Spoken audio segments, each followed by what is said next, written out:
Hello and welcome back to another episode of the Weekly Waypoint. Today we are playing Diablo 4 because I picked up Lord of Hatred. There was a whole journey I went on, basically, because you might be thinking, Christian, Lord of Hatred came out a couple of weeks ago. Why did you wait a couple of weeks before getting the new Diablo 4 expansion? Well, I wasn't originally that interested, but I keep hearing good things and I've been getting worn down.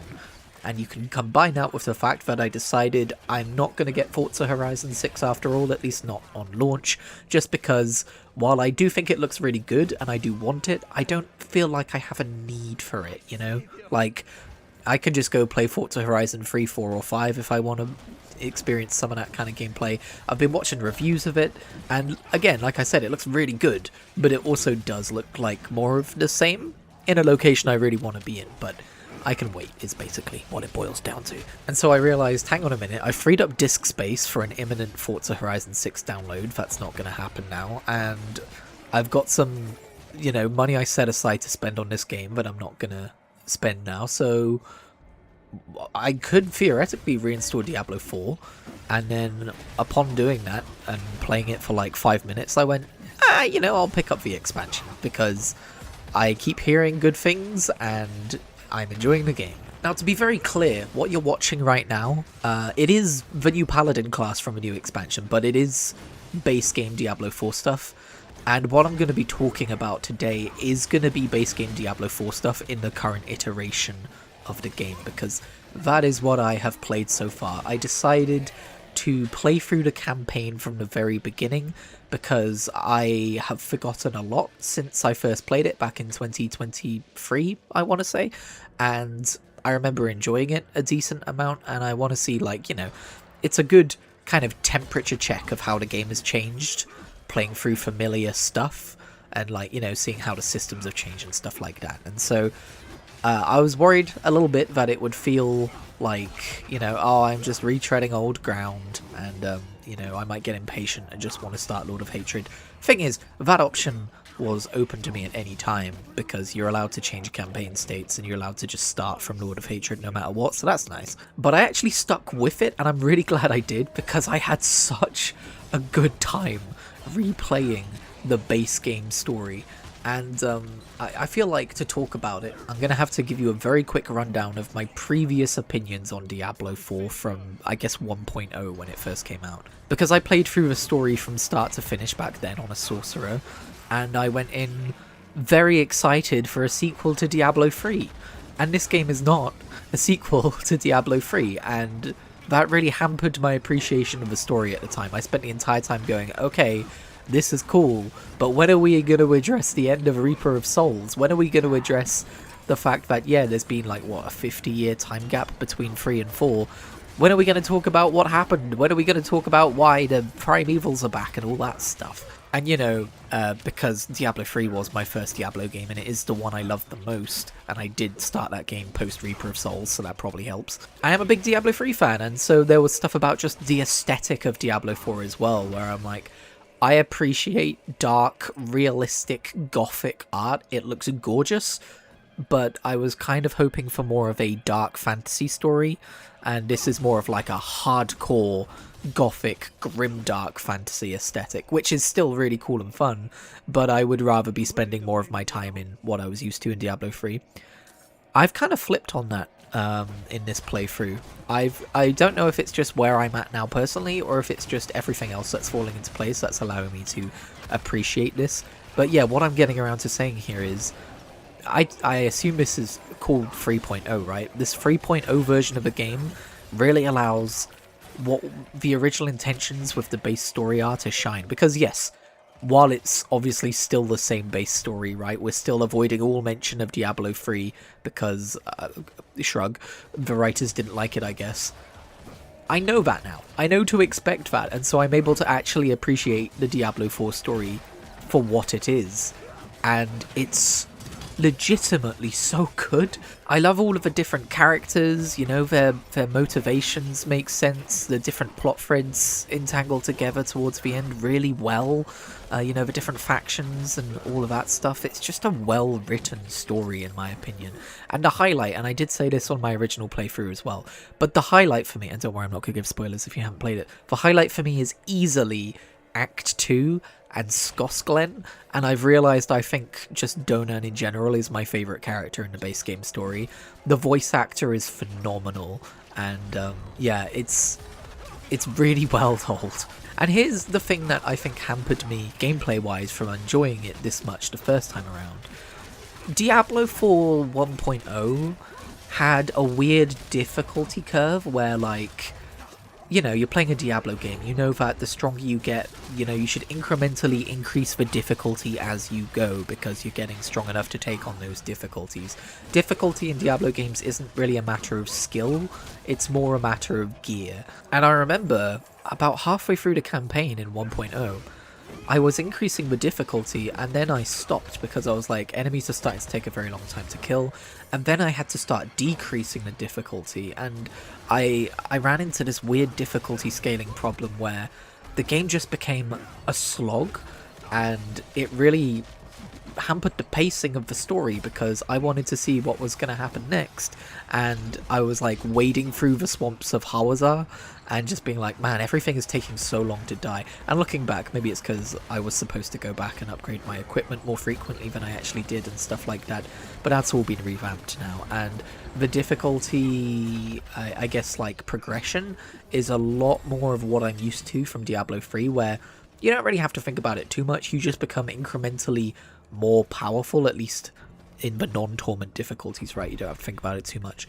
You just become incrementally more powerful, and as enemies start dying quicker, you bump up the difficulty so that it's more like on par with your power, and you get more XP and better items because of that, and it just feels good and natural. And because of that, I basically was able to marathon the game from about halfway through Act 2 to the finish line of the end of the final act of the base game in like a big 10-hour play session yesterday. That's how I spent my Sunday, and I had such a good time, dude.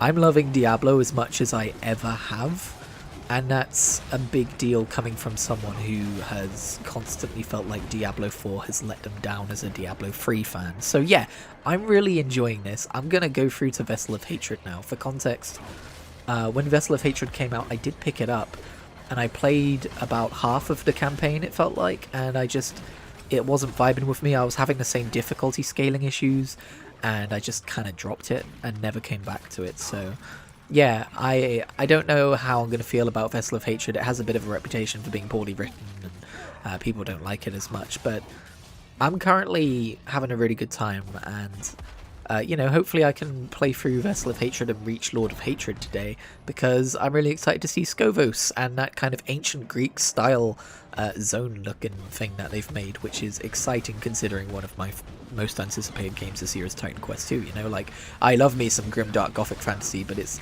interesting that we're seeing the beginnings of some different kind of aesthetics in this Diablo 4 world. So yeah, as you can see, I'm playing the Paladin. I'm having a really good time. I've been asked what my build is, and my build is currently just what seems fun and I guess synergetic as well. Like, I have a base understanding of I'm gonna want to build in this particular direction because it builds off of itself if you do that. But as you can see, my Paladin is actually secretly a Dragoon from Final Fantasy XIV, and would it be anything else? That is what I main in that game after all. But I'm a very jumpy boy, I'm a very bouncy boy, I'm all about them spears, I'm all about launching myself in the air and landing and making everything explode, and it feels so satisfying. I love it so much. You might also be wondering why I'm doing like the Tree of Whispers stuff right now instead of continuing the campaign. It's just because I wanted to capture some gameplay footage for the weekly waypoint, and I would rather do that through kind of like the base game endgame stuff than just starting my Vessel of Hatred journey. I think it would make for better footage. But also, you know, I did grab the deluxe edition of the game because I did a thing last week where I sold like 15 years worth of Steam trading cards, and so I was able to upgrade to the deluxe edition of this game basically for free, which was nice, and that comes with one of those premium battle passes. I've never finished a battle pass in this game. I've never got that into the battle pass side of things, but I figured I might as well pick it up while I can for free. And so yeah, there's some like seasonal journey stuff about doing some of this stuff as well, so I am progressing that as I go. I would feel bad if I talked about how fun Diablo 4 is right now without also talking about, yeah, they're still selling very, very overpriced skins in the shop, although, you know, they're also very high quality, so we'll just call them greedily price marked, I think is what we'll do, because yes, they do legitimately look amazing, but also, you know, guys, it's not a physical product. You could charge less for it. But yeah, they've got a bunch of World of Warcraft skins in the shop right now, and I'm like, oh man, they look so good. But something I'm noticing, by the way, if you're wondering, my Paladin is wearing a base game armor set, as in like, it's one of the armor sets that you can get from playing the game, right? In fact, I had it unlocked immediately upon starting. And it did make me reflect and think about, like, it's interesting that all of the base game armor sets, I'm using that term wrong, but all of the in-game earnable armor sets that you can wear look like they fit the aesthetic of Diablo 4, and then all of the store-bought armor sets look a little extra. They look like they don't quite fit. I've got the I just mentioned I picked up the deluxe edition of this game. I do have the extra sparkly deluxe edition Paladin set from the Lord of Hatred deluxe edition. I'm not wearing it right now because it's a bit much. Like, I know I'm jumping up and down and turning into an angel periodically and looking very shiny, but I just think that armor set's a bit much, and I don't want to wear it until I'm at least max level and doing endgame stuff, you know what I mean? But yeah, I think, just like, pricing aside, it's inherently dissatisfying, the idea of buying a really cool looking armor set from a shop, because you haven't done anything in game to earn it, and Diablo in general is all about earning gear and earning, I guess, like, it's never been about the look of it, to be fair, but earning the best gear through gameplay and like that difficulty progression, and to just be able to buy the coolest looking skins or armor sets on the store with real money and just wear them whenever. It's a bit like, I don't know, man, it's just dissatisfying. It feels like it circumvents part of Diablo's nature. I wouldn't mind so much if some of these armor sets were part of the Battle Pass, but unfortunately the Battle Pass, something I really don't like about it is you get like, well, you do get one big premium full armor set if you do all the tiers or whatever, but generally speaking you get one armor set, which is just kind of like, they're like, oh, you get like 8 or 9 armor sets or however many classes are in a game. It's the exact same armor set, it's just modeled onto all of the different kind of skeletons for the different classes, and usually it looks cool, but it's definitely a tier down in coolness compared to the straight up shop items, and I wish instead they would like flood those reliquaries with those shop items, you know what I mean? Because not only would it be much cheaper, but also you would be doing in-game things to earn those. Also, it's 2026, guys, can we not do the thing where if you buy the reliquaries then you can complete them on your own time and you don't have to worry about doing it before the season ends or you lose it? Like, come on, man. Anyway, those are all my Diablo 4 thoughts. Sorry, this has been a very Diablo 4 heavy episode. If you're here for anything else, thanks for sticking with me. I will now talk about anything else, but yeah, very much enjoying Diablo 4, and check back next week when I will have played through Vessel of Hatred and Lord of Hatred, I'm sure. But okay, what else has been going on in my life this week before the Diablo bug bit me and took over everything? Well, someone in a Discord I'm in posted a link to the 24-hour Nürburgring race which was taking place this weekend, and I've never watched one of these, you know, like I was talking recently about how I'm kind of just getting into motorsport in general, like starting with Formula 1. I've been watching the Drive to Survive Netflix series, although I have fallen off that a little bit in recent weeks. But yeah, I decided to just tune in, and I had a really good time, actually. You know, like, I don't know the context behind, like, a lot of the teams, a lot of the drivers, a lot of the sport. I do know Verstappen was racing at one point. I'm not the biggest Verstappen fan, though. But it was so fun watching, you know, like, a lot of these cars had dash cams, right? And you could just watch a live feed of them driving the Nürburgring. And a lot of the time I didn't even tune into the main feed and listen to the commentary. I just watched these raw, like, driving feeds with nothing but the engine noise and stuff. And my god, these drivers have so much talent. Especially at night. I'm watching these drivers absolutely floor it in almost pitch black with just their headlights ahead of them, and like these sharp turns like loom out of the darkness, and they have to like, you know, remember that they're coming and adjust for it and all this shit. And yeah, a lot of them did crash, and it's no surprise, right? It's an endurance race for a reason, and it's because it's really difficult to finish after 24 hours. You know, obviously they rotate the drivers in and out every few hours, but to get a car across the finish line is crazy. And yeah, I was just really enjoying watching it. It was very kind of zen. It was kind of therapeutic in a weird way. Like, I kind of just zoned out and watched the road go by. But also it was quite fun watching the live stream chat. Unfortunately, they had like this annoying, like, you have to be subscribed for 5 days before you can talk rules, so obviously I didn't get to participate. But it was fun watching all the memes go past in chat. And I don't know, when I think of motorsport, I don't normally think of like, you know, whimsy and people being silly and stuff, but the amount of memes of people cheering on their favorite car, like the Dacia, that was you know, one of the slowest cars on the track, but also I think it did pretty well in its own division or whatever. But either way, like, watching that little thing putt around the Nürburgring and get overtaken by all of these really fast cars, and everyone's just cheering for the Dacia, that was really fun. And I saw people memeing about one of the cars being like a saloon or something. Is that the term? A wagon? Or I don't fucking know. But yeah, the vibes were just really good. And I will definitely be tuning into more 24-hour races. I believe people were hyping up Le Mans. So I guess, yeah, I don't know if there's like a central hub to go to get all this information about what the next event is going to be. I don't know even if this is part of a particular, like, league or cup or whatever, like Formula 1, right? Like, is there a 24-hour cup where they go across all these tracks and do 24-hour events at each one across a year, and then there's a standing or whatever? Or is this just individual events? Like, I don't know, but it's fun to watch, and it might almost be more fun to know so little about it as well. There was drama. The one dash cam feed I was watching, 10 minutes after I turned it off and went to sleep, it did crash and DNF, which was a shame. And I do feel partially responsible for that, because I stopped tuning in, I stopped giving my support, and then, you know, 10 minutes go by and they crash. That's on me, right? But yeah, that was fun, and it got me in the racing game mood, but I just had to free up a lot of space for Diablo 4, so I no longer have the ability to download a lot of these racing games, which are higher in the gigabyte count. However, I did re-download Grid Legends, and I'm continuing the career mode in that game. And I actually, I was originally planning, before the Diablo bug bit me, to make today's gameplay Grid Legends, because for the first time in my life, I've actually been choosing to race from the inside of the cockpit, right? Like, camera-wise. I've always been like a camera behind the car kind of a guy, but I don't know, something about watching all that dashcam footage of the Nürburgring. I've actually been enjoying racing behind the steering wheel in Grid Legends. It's more difficult, and that's the reason why I've always held off doing that in racing games. But it's also more fun, I think.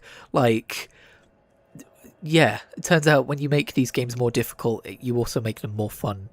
It's funny how that works, isn't it? Sometimes I find myself growing complacent with an easier difficulty because I want to be, like, earning all these gold medals for completionist's sake and seeing them all appear on the menu screen of the races I've gold medaled and stuff. Oh, sorry, I took a screenshot of this because it made me laugh. That's a two-handed weapon with a legendary effect that increases the damage of one-handed weapons. I know barbarians exist, and I know I can dust this and get the legendary effect in the codex, but it was still funny. But yeah, sorry, sometimes I find myself just letting myself play these games on easy mode, and then I have to stop myself because I'm like, why am I getting bored? Oh, it's because I'm just mindlessly winning every race. I need to pump up the difficulty a bit. Sadly, the Nürburgring does not exist in Grid Legends, so I haven't been doing any big, long... I mean, I'm sure you can still do big, long endurance races, not that I've looked. Maybe you can't, actually. But anyway, yeah, I wanted to race on the Nürburgring, but it's not in that game. Dang it! Pretty sure it's in Forza, but Forza's like 120 gigabytes, so I'll make do. I've also been playing more Final Fantasy XIV this week, as you've no doubt seen from the video I put up. And also, I did download Neverwinter to start over in again, because Josh Strifaze is playing it, and I am easily influenced. But I didn't get far before the Diablo bug bit me, and I don't think I'm going to bother playing that game while I'm playing Diablo. But yeah, either way, that's going to do it for now. Thank you very much for tuning into this very Diablo-heavy episode. I thought I would... oh, hang on a minute. You want to see the shinies happen, right? You want to see me open those orange caches, and you want to see everything pop out, and you want the dopamine hit of me picking it all up, right? Alright, here you go, you ready? Here, Felicia, look at all this.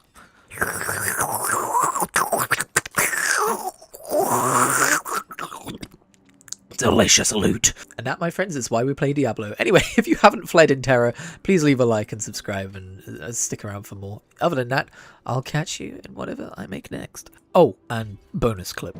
Help, please! Okay. Oh, well, never mind.